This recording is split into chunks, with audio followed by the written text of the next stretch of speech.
Bismillahirrahmanirrahim. Assalamualaikum warahmatullahi wabarakatuh.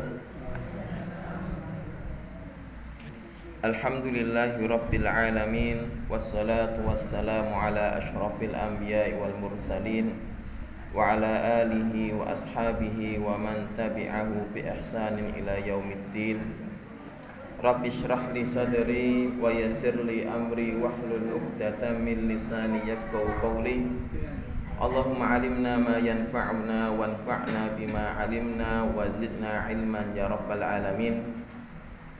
Para jamaah, Bapak Ibu sekalian yang dimuliakan oleh Allah Subhanahu wa taala. Pertama-tama mari kita senantiasa panjatkan puja dan puji syukur kita kehadirat Allah Subhanahu wa taala yang memberikan kita kemudahan-kemudahan, yang memberikan kita nikmat Islam, nikmat iman, dan kemudahan untuk mempelajari petunjuk Kanjeng Nabi Muhammad SAW. Salawat serta salam mudah-mudahan senantiasa tetap tercurahkan kepada baginda Rasulullah Muhammad sallallahu alaihi wasallam, Rasul yang diutus oleh Allah Subhanahu wa taala untuk mengajarkan akhlak kepada kita, baik niku akhlak kepada Allah, baik niku akhlak kepada Rasul, baik niku akhlak kepada sesama manusia, maupun akhlak dan adab kepada lingkungan sekitar. Karena para jamaah sekalian yang dimuliakan oleh Allah Subhanahu wa taala, di dalam Al-Qur'an maupun hadis Kanjeng Nabi Muhammad sallallahu alaihi wasallam, setiap individu punika niku diatur kalian Allah Subhanahu wa taala. Enten syariate, enten aturane. Bagaimana kita bersikap kepada Allah dengan cara mentauhidkan Allah Subhanahu wa taala. Bagaimana kita bersikap terhadap Kanjeng Nabi Muhammad SAW dengan cara mengikuti, menteladani dan menjalankan petunjuk serta arahanipun Kanjeng Nabi Muhammad SAW. Kemudian para rawuh Bapak Ibu yang dimuliakan oleh Allah Subhanahu wa taala, kajian kita di dalam kitab tafsir punika tasik dalam tafsir surat Al-Maun. Tasik datang surat Al-Maun yang mana pada pertemuan yang lalu sudah kita bahas ayat yang pertama dan ayat yang sampai ayat yang ketiga. Lajeng para rawuh para jamaah sekalian dimuliakan oleh Allah Subhanahu wa taala, datang ayat nomor sekawan. Allah Subhanahu wa taala ngendika, fawailul lil musallin, maka neraka wail lil musallin, untuk orang-orang yang sholat, yang mana sholatnya tersebut dilaksanakan dengan lalai.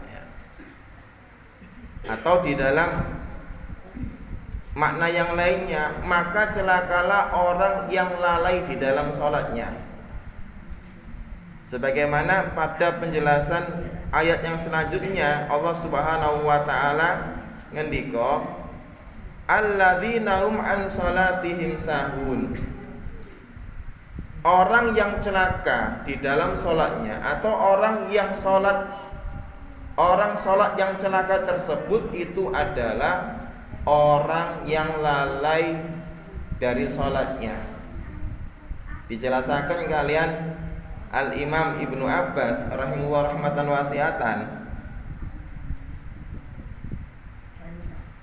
yakni sholate wong-wong munafik, alladzina yusalluna fil alaniya wa la yusalluna fisir, yang mana orang-orang munafik itu sholate niku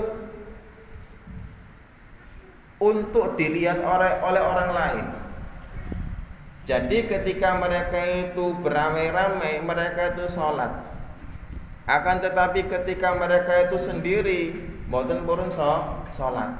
Niku yang munafik. Dados setiap amalane punika tujuanipun supaya ditingali tiang lintune.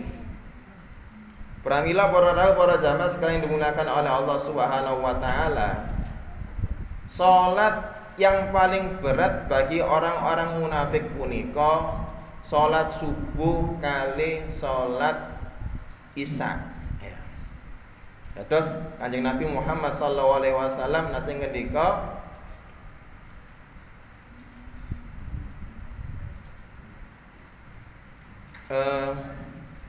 asyaddu salati alal munafiqina salatu isya'i wa salatu subuh.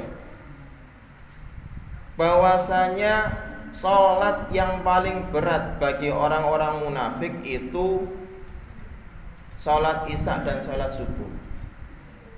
Walau arafu ma fihima, kalau seandainya mereka itu tahu keutamaan yang diberikan oleh Allah Subhanahu wa taala datang salat isya dan salat subuh punika, la atauhuma walau habwan, maka niscaya orang-orang munafik tersebut akan mendatangi salat isya dan salat subuh tersebut meskipun mereka itu merangkak. Niki salate tiyang munafik.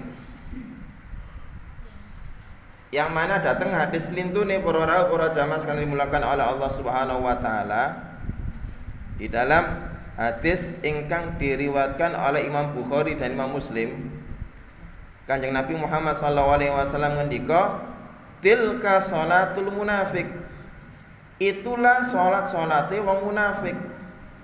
Tilka salatul munafik. Itulah salat-salat orang munafik. Itulah salat-salat orang munafik. Ping 3. Yajlisu yarkubu syamsa. Yang mana orang munafik itu duduk enggak mau salat yarkubu syamsa sambil melihat matahari. Hatta idza kanat baina qarnai syaitan, sampai ketika matahari tersebut itu sudah hampir tenggelam, berada di tengah-tengah dua tanduk setan. Qoma, maka orang munafik tersebut itu berdiri, fana koro arbaan, kemudian dia itu nakoro niku matuk-matuk 4 kali. Jadi dia itu melakukan sholat 4 rakaat, la yadkurullaha fiha illa qalila, yang mana di dalam sholat 4 rakaat yang cepat-cepat tersebut mereka itu tidak mengingat Allah kecuali sedikit. Niku orang-orang munafik para rawuh para jamaah sekalian dimuliakan oleh Allah Subhanahu wa taala, hadir sholat. Orang munafik niku menghadiri sholat jamaah, datang zamannya Kanjeng Nabi Muhammad sallallahu alaihi wasallam.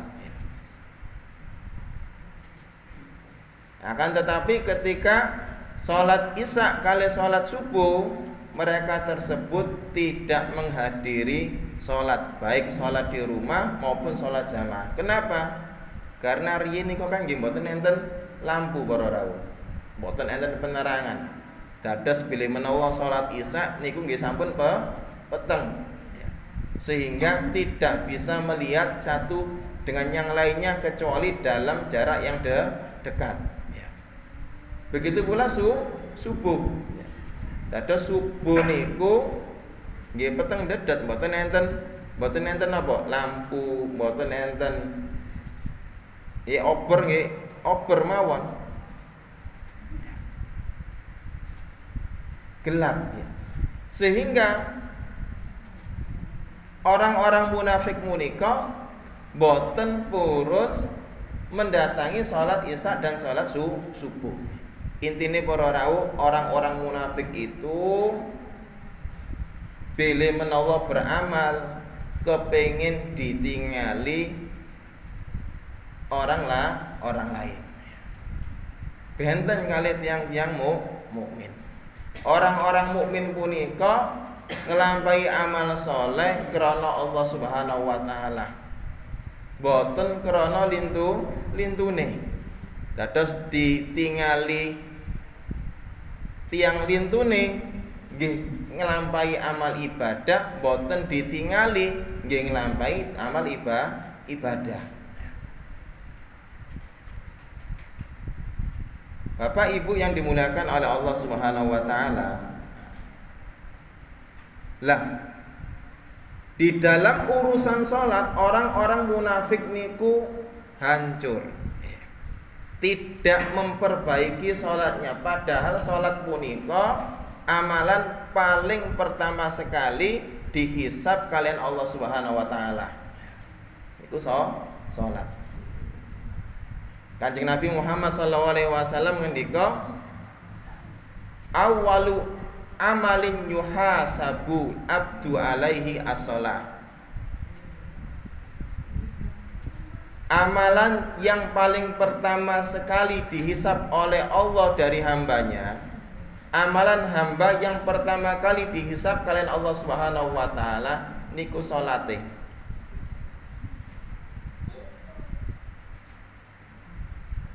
Idza saluhat, apabila salate niku sae, apabila salatnya itu bagus, aflaha wa anjah.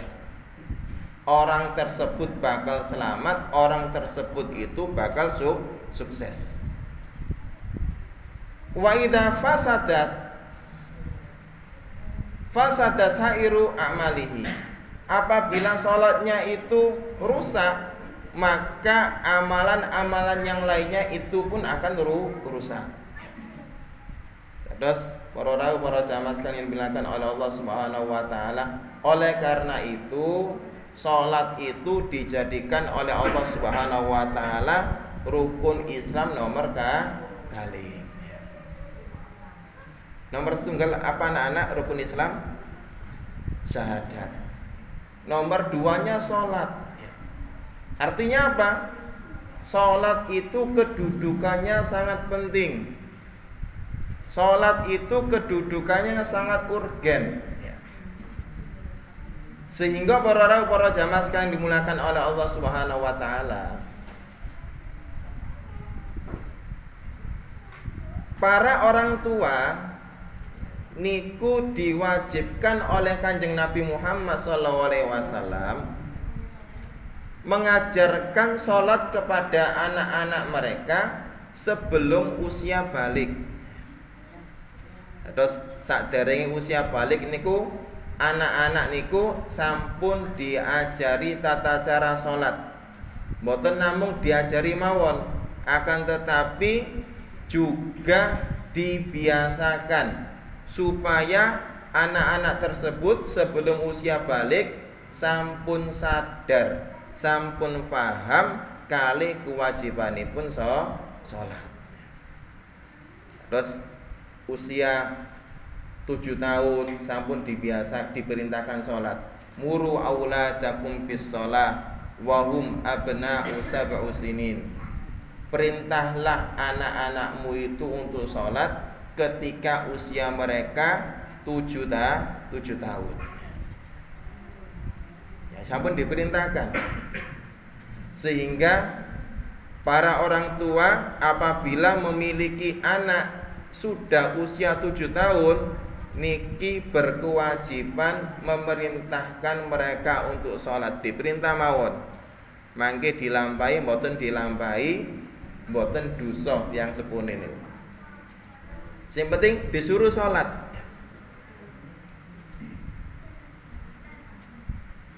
Wadribuhum wa hum abna'u asyru sinin. Dan pukullah anak-anak kalian karena meninggalkan sholat ketika usia mereka itu 10 tahun. Para rawuh Bapak Ibu yang dimuliakan oleh Allah Subhanahu wa taala, artinipun apa? Para orang tua punika diperintahkan oleh Kanjeng Nabi Muhammad SAW untuk menegur dengan keras, untuk memberi peringatan dengan keras kepada anaknya. Nggih mukul, cuman mukule mboten sampai melukai. Mukul ini pun niku tujuannya untuk menyadarkan anak supaya faham terhadap hakikat salat. Wadribuhum wa hum abna'u asyra sinin. Pukullah anak-anak kalian tanpa melukai mereka ketika mereka tersebut di usia 10 tahun dan meninggalkan sholat. Datang mazhab Syafi'i para rawuh. Datang mazhab Syafi'i, hadis niki dijadikan dalil. Dalil apa? Bila menawa enten lari-lari niku di usia balik dereng purun sholat, niku kedah dihukum dengan hukuman yang cukup berat. Kenapa? Di usia 10 tahun mawon dikengken apa? Dipukul kan ngoten. Apalagi ketika usia balik. Bahkan kalau di dalam mazhab Syafi'i, apabila ada anak-anak usia balik tidak mau melaksanakan sholat 5 waktu, ini nanti dipanggil bapak hakim. Jadi enten, oh itu ada Mas Joko ya, sudah balik, sudah usia 13 tahun, sudah usia 14 tahun sudah balik, nggak mau sholat 5 waktu, maka di sini ada surat dari pemerintah, dari desa atau dari kantor polisi, dipanggil, Mas, sampai mau sholat tidak? Kalau nggak mau sholat, ya tak penjara. Siap Mas ya? Hah? Itu di dalam mazhab Syafi'i. Artinya apa di sini? Ini menunjukkan bahwasanya perkara sholat itu adalah perkara yang sangat penting. Perlu untuk kita perhatikan.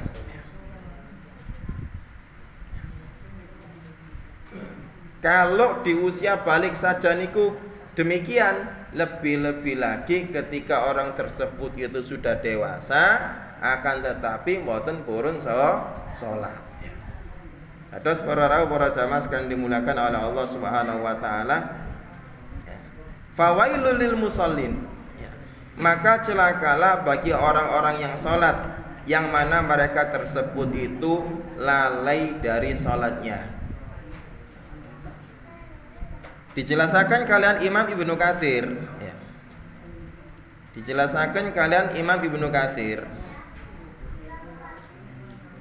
bahwasanya orang yang lalai dari sholatnya tersebut, imma an waqtihal awwali fayuakhirunaha ila akhiri daiman awwaliban. Ini adik-adik diingat ini. Yang dimaksud dengan orang yang lalai dari sholatnya itu, sholatnya selalu mengakhirkan waktu. Dados sholat asar niku dilampahi 5:30. Sholat maghrib itu dilakukan sebelum isya 15 menit. Niki sahun, orang yang lalai dari sholatnya diancam kalian Allah Subhanahu wa taala dengan ayat tersebut. Jadi setiap sholat diakhirkan, atau kebanyakan sholatnya itu di waktu akhir. Wa imma an ada iha biarkaniha, atau yang dimaksud dengan orang yang lalai dari sholatnya tersebut boten ngelampai rukun-rukun sholate, tidak melakukan rukun-rukun sholat, tidak memperhatikan syarat-syarat sholat. Terus sholat itu ada rukunnya, ada wajibnya. Apabila rukunnya itu tidak dilaksanakan, maka sholat ini pun niku mboten sah. Baca Al-Fatihah mboten angsal keliru, berusaha untuk betul. Kemudian tumak ninanya, tumak nina niku ketika rukuk nggih kedah lurus riyin, lurus kemudian membaca boten Mboten mantun ruku langsung minggah, langsung munggah naik, mboten. Khususnya ketika iktidal. Kan kadang-kadang para jamaah sekalian dimulakan oleh Allah Subhanahu wa taala, enten tiyang punika dari ruku menuju iktidal dereng tegap niku sampun sujud. Maka itu adalah salat yang tidak tumak nina, mboten sah. Pramila kan dibahas kan kali MUI ini kan. Pembahasan salat taraweh yang 11 menit. Niku dibahas datang MUI pusat menika niku. Niku jadi pembahasan ya. Mboten sah. Ya. Terus kedatu maknina. Kanjeng Nabi Muhammad SAW ketika melihat ada sahabat itu yang sholatnya itu nggih banter ngoten niku, terus Kanjeng Nabi, "Sholli fa innaka lam tusolli." Salato, sampean itu hakikatnya belum sholat. Salato, hakikatnya sampean itu belum sholat. Ya Rasulullah, wahai Kanjeng Nabi, saya tuh nggak bisa sholat lebih baik daripada ini. Terus Kanjeng Nabi Muhammad SAW, idza kumta ilas shalah fakabbir. Apabila sampean itu salat, maka bertakbirlah. Tsumma qra' ma tayassara laka minal Qur'an. Kemudian bacalah surat Al-Fatihah. Lajeng baca surat pendek, tsummarka. Kemudian rukuklah hatta tatma'inna raki'an. Terus Kanjeng Nabi, sampai engkau itu merasa tenang dalam keadaan ruku, tsummarka hatta ta'tadila qaiman. Kalau rukuke sampun tenang, mboten kesusu, lajeng minggah iktidal sampai berdiri sempurna. Sampai tulang-tulang punika terletak pada tempatnya tegap ngoten niku. Tsummasjud hatta tatma'inna sajidan. Kemudian sujudlah sampai engkau itu dalam keadaan tenang ketika sujud.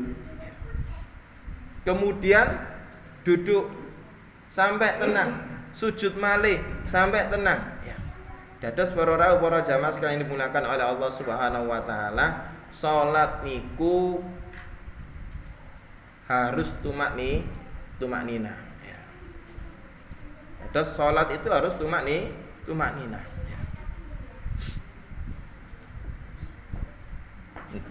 Terus si Al-Imam Ibnu Katsir, wa imma an khusyu'i fiha wa tadabburi limaaniha. Atau yang dimaksud dengan lalai itu orang yang lalai di dalam sholatnya, mboten khusyuk, mboten mentadabburi makna-makna yang terkandung di dalam sholat. Terus para rawuh Bapak Ibu yang dimuliakan oleh Allah Subhanahu wa taala, sholat punika bilih menawa ditadaburi itu bisa menenangkan jiwa. Pramila Allah Subhanahu wa taala berfirman, "Innas sholata tanha 'anil fahsya'i wal munkar." Sesungguhnya salat itu bisa mencegah dari perbuatan keji dan bisa mencegah dari perbuatan mungkar. Kapan itu? Bilih menawa tiyang punika nglampahi salate dengan mentadaburi makna-maknanipun. Bahkan salat punika para rawuh didadosaken kalian Kanjeng Nabi Muhammad SAW sebagai wasilah minta pertolongan kepada Allah Subhanahu wa taala. Terus Kanjeng Nabi punika bilih menawa hazamahu amrun shalah, apabila mendapatkan permasalahan yang membuat beliau gelisah niku salat. Terus setiap Kanjeng Nabi Muhammad SAW niku mendapatkan permasalahan di dalam kehidupanipun, salat para rawuh. Karena Allah Subhanahu wa taala ngendika, ya ayyuhalladzina amanusta'inu bis-sabri was-shalah. Wahai orang-orang beriman, istainu, pok njaluk tulung sapa sira kabeh kepada Allah Subhanahu wa taala bis-sabri was-shalah, dengan kesabaran dan dengan salat. Innallaha ma'as sabirin, sesungguhnya Allah Subhanahu wa taala bersama orang-orang yang sabar. Terus enten Abdullah bin Abbas ketika mendapatkan kabar bilih menawa saudarane niku pejah, niku langsung ngambil air wudhu kemudian sholat untuk menenangkan dirinya. Terus para jamaah sekalian dimulakan oleh Allah Subhanahu wa taala, niki sholat. Orang yang boten mentadaburi, yang mana secara kebanyakan di dalam sholatnya niku ngawangi napa nggih? Lalai niku pripun nggih? Ket awal takbir sampai salam niku yang dipikiri napa? Blonjoan misalnya. Ternyata Bu. Dari takbir sampai salam. Iki nanti belanja apa ya? Besok makan apa ya? Nah niki saya khawatir orang tersebut itu termasuk perkara yang ini. Terus bagaimana para rawuh? Berusaha kita, napa Pak? Berusaha kita hilangkan. Jadi kalau mikiri besok lauk nopo ngoten nggih. Iki salat iki. Niki salat. Ditolak.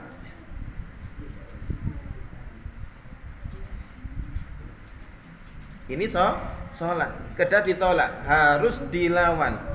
Maka apabila ada orang tersebut yang tidak melawan pikiran-pikiran tadi, niki termasuk kategori sahun. Ya, cuman bilih menawa sampun ditolak. Dados Allahu Akbar terus iling perkara dunia, ini tadi ngerjakan apa ini itu, ini sholat ditolak malih. Terus lajeng iling malih, kan ngoten ya.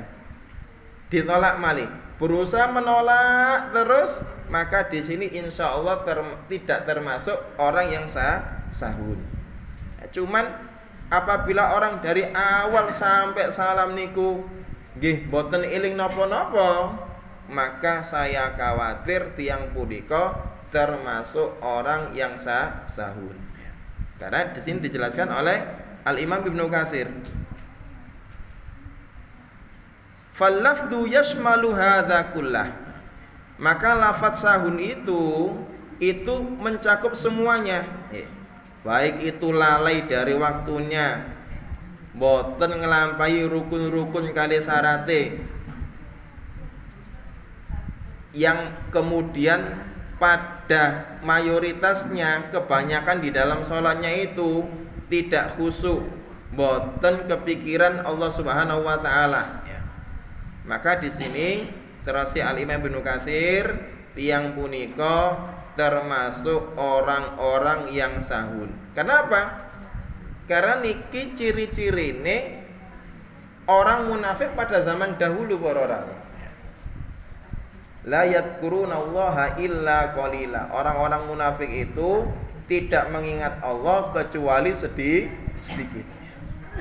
Ini kedah kita pelajari, kedah kita lampahi, kedah kita laksanakan di dalam kehidupan kita.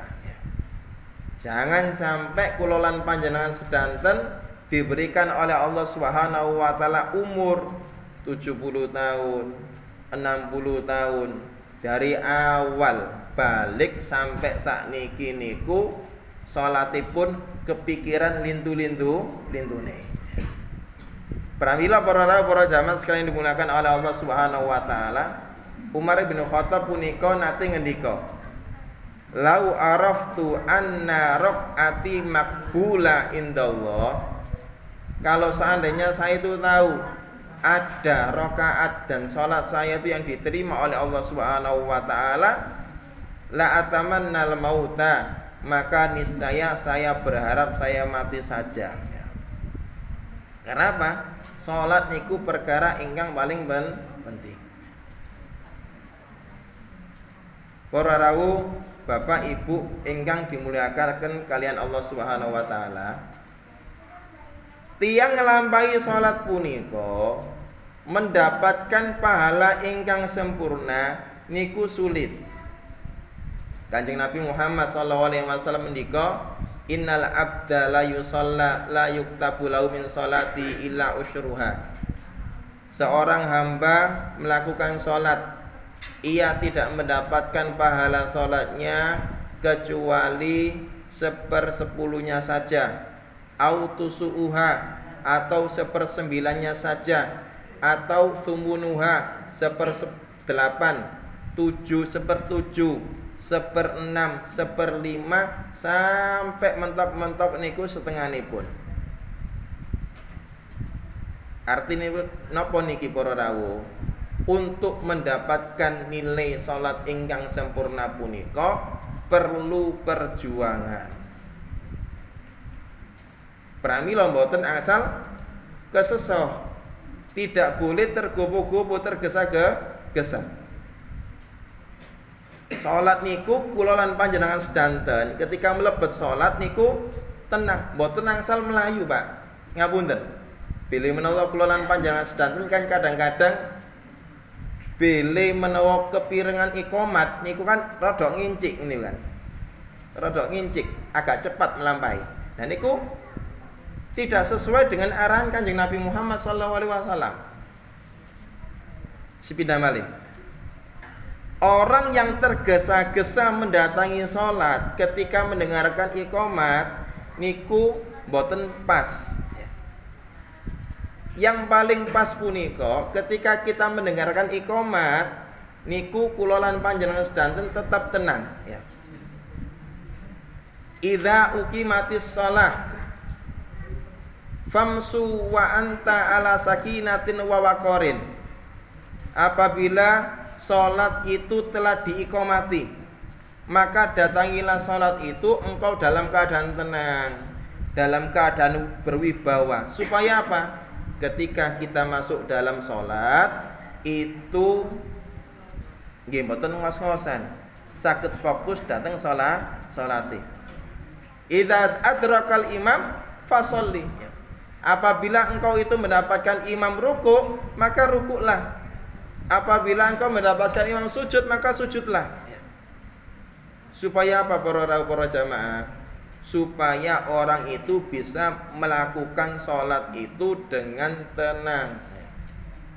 Niki bilih menawa kula lan panjenengan sedanten mendengarkan iqomat sedangkan kita masih di luar. Sing luwih sae malih nggih ketika azan niku sampun dateng musala. Terus ketika azan kemudian napa? Salat 2 rakaat nggih. Kemudian berdoa nggih. Berdoa kepada Allah Subhanahu wa taala, meminta kepada Allah Subhanahu wa taala. Ad-du'a baina adzanaini la yurad, terus Kanjeng Nabi.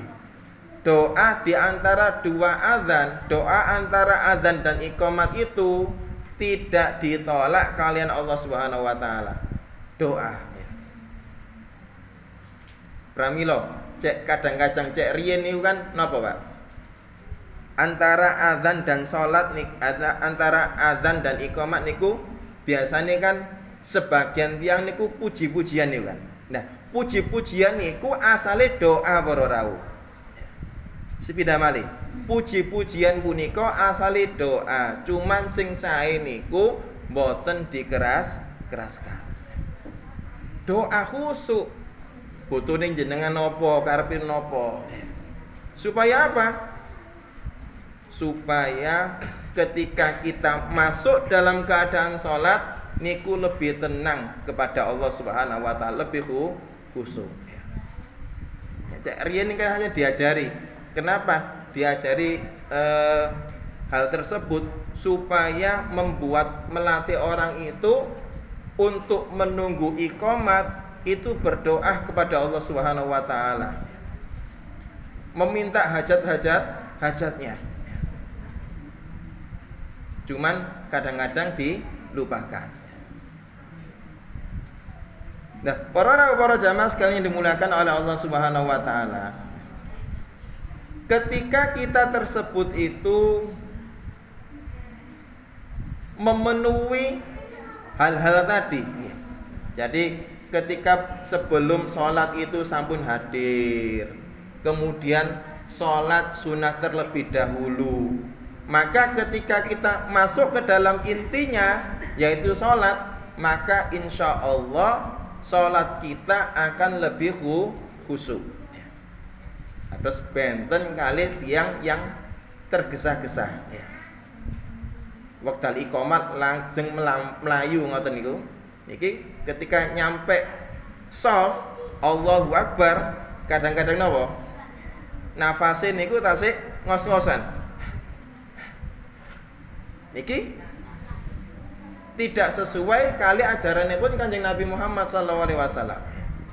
Terus sepeda malih. Kanjeng Nabi Muhammad sallallahu alaihi wasallam ngendika yang diriwayatkan ditulis oleh Al-Imam Nawawi di dalam kitab Riyadhus Shalihin, idza uqimatis shalah famsu wa anta ala sakinatin wa waqarin. Apabila salat itu sudah ditegakkan, engkau dalam keadaan masih di luar, maka datangilah salat engkau dalam keadaan tenang dan dalam keadaan berwibawa. Kemudian apabila engkau mendapati imam ruku, maka rukuklah bersama imam. Mendapatkan imam dalam keadaan sujud, sujudlah bersama imam. Sing penting kula lan panjenengan sedanten punika ketika masuk ke dalam sholat dalam keadaan tenang.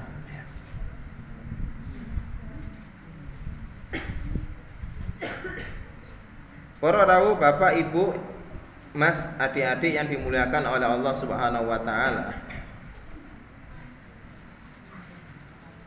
Lajeng Allah Subhanahu wa taala berfirman, alladzina hum yura'un, yaitu orang-orang munafik, orang-orang yang sholat tersebut itu kepingin dilihat oleh orang-orang yang lainnya.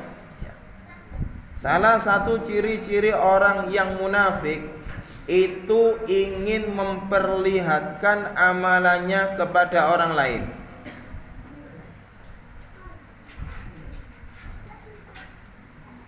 Terus mau sholat ya, diperlihatkan kepada orang lain, mau sedekah diperlihatkan kepada orang lain, maka ini bisa membatalkan pahala dari amalan tersebut, kecuali amalan ketika kita sedekah tersebut tujuannya supaya orang lain juga ikut sedekah. Ketika kita sedekah terang-terangan dengan tujuan supaya orang lain ikut sedekah, maka di sini boleh. Cuman kalau tujuan kita sedekah kemudian kita perlihatkan supaya dipuji oleh orang lain, maka ini bisa membatalkan amal, bisa membatalkan sedekah. Terusipun Kanjeng Nabi Muhammad sallallahu alaihi wasallam, innamal a'malu binniyat. Amal itu tergantung pada niatnya. Apabila amal itu untuk Allah, maka ia akan mendapatkan balasan dari Allah Subhanahu wa taala. Apabila amalan tersebut tujuannya kepingin dilihat oleh orang lain, maka ia pun hanya mendapatkan pujian dari orang lain dan tidak mendapatkan pahala dari Allah Subhanahu wa taala. Ingkang terakhir para jamaah sekalian dimulakan oleh Allah Subhanahu wa taala, wa yamna'unal ma'un, orang-orang yang mendustakan agama, orang-orang yang mendustakan hari akhir punika wayamnaunal maun, mereka tersebut tidak mau memberikan harta mereka meskipun harta tersebut yang bersifat remeh.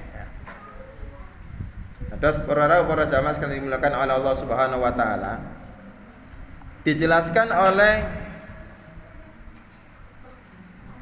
Sa'ad bin Iyad dari Abdullah, dari Abdullah bin Abbas, annahu su'ila an maun. Abdullah ibn Abbas itu ditanya apa yang dimaksud dengan sedekah dengan perkara yang remeh tersebut. Sedekah dengan perkara yang remeh tersebut. Terus si Abdullah ibn Abbas, ma yata'awarahun nasu bainahum, yaitu sesuatu yang masyarakat orang-orang itu saling minjam satu dengan yang lainnya. Jadi kalau dahulu itu meminjam napa niku? Pecok niku napa, Pak? Kapak nggih. Meminjam ember dan lintu-lintu nih. Artinya apa di sini?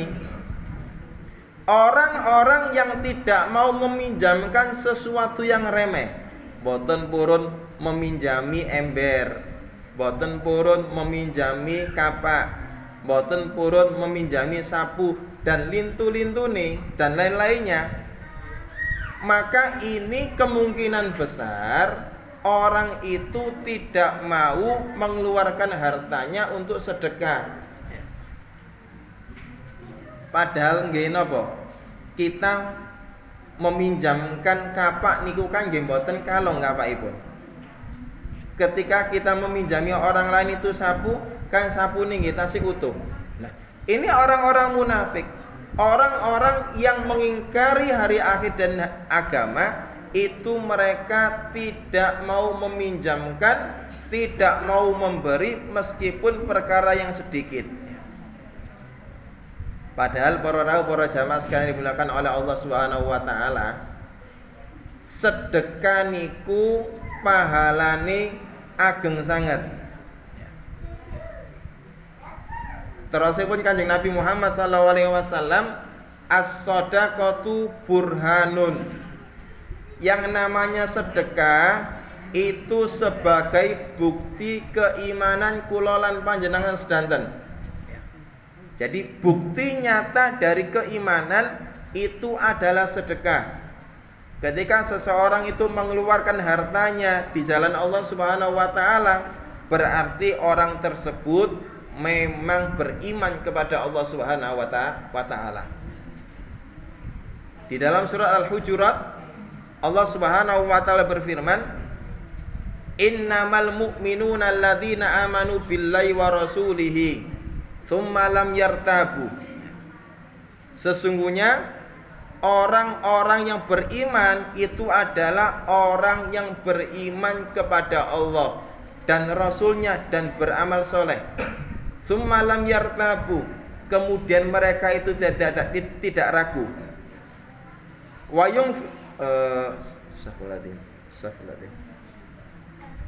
Innamal mu'minuna alladzina amanu billahi wa rasulihi tsumma lam yartabu wajahadu bi amwalihim wa anfusihim ulaika humus shadiqun. Ketika orang-orang yang beriman itu beriman kepada Allah dan kepada Rasulnya, kemudian tidak ragu dengan keimananipun,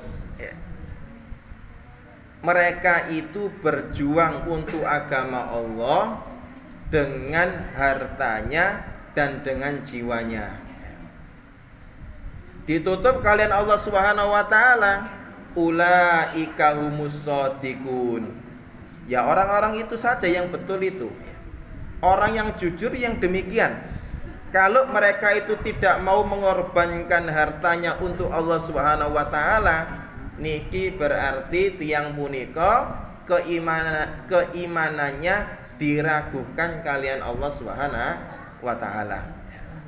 Dados Kula lan panjenengan sedanten nggih sami-sami iuran untuk beli listriknya musola dan masjid, maka ini adalah termasuk burhan, bukti keimanan kula lan panjenengan sedanten bersama-sama membangun masjid, membersihkan dan demi iuran untuk melengkapi peralatan di musola dan masjid. Ini termasuk bukti nyata keimanan kula lan panjenengan sedanten. Terus para jamaah sekalian dimulakan oleh Allah Subhanahu wa taala, sedekah niku bukti nyata iman. Di sisi lain, sedekah niku benjang akan berbicara. Terus Ibu Umar bin Khattab, apabila pada hari kiamat yatabahal amal, semua amal-amal itu akan membanggakan dirinya. Maka kata sedekah, ana afdalukum, saya itu adalah amalan yang paling baik. Oleh karena itu, orang yang meninggal ketika mereka tersebut itu meminta kepada Allah Subhanahu wa taala, mereka itu meminta supaya dihidupkan untuk bisa sedekah. Terus tiang-tiang ingkang sampun pejah para rawuh, mereka itu sami meminta kepada Allah Subhanahu wa taala untuk dihidupkan kembali supaya mereka itu bisa sedekah. Kenapa? Karena mereka melihat di alam kubur bahwasanya pahala sedekah itu sangat luar biasa. Allah Subhanahu wa taala berfirman, "Anfiqu mimma razaqnakum min qabli ayyati ahadakumul maut." Maka berinfak